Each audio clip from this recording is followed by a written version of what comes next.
رهاسازی آب بند سلما در ولایت هرات با استقبال گسترده دیاقین این ولایت همراه شده است. شماری از دیاقین در هرات میگویند که با آغاز فصل بهار و نیاز روزافزون به آب برای آبیاری زمین‌های زراعتی، بازگشایی دریچه‌های بند سلما، امیدواری فراوانی در میان کشاورزان به وجود آورده است.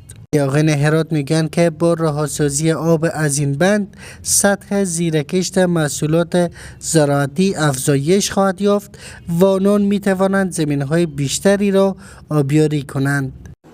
این بند سلما که هست انال آب به موقع حیله میکنه. موقعی اینه که مثلا وقت از این شلیکری میشه، گندما او مایه، باغا او مایه، تمام محصولات زراعتی کشت که هسته همه اینا وقت چیز نایه، وقت آب نایه، یعنی آب به موقع بیترین وقتیه.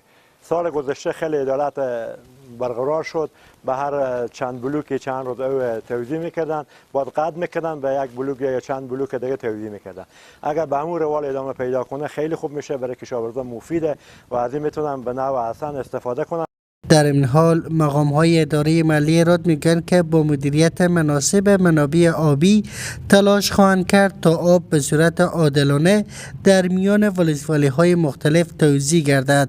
آب بند سلما در روز سه‌شنبه هفته جاری به دریای هریرود رها گردیده که هدف از رها گردانیدن آب تامین آب مورد نیاز کشت و زراعت زارعین در این مسیر است و اداره محلی ولایت هرات متحد به این است تا این آب به گونه شفاف و عادلانه به کشت و زراعت زارعین در این مسیر رسانیده شود.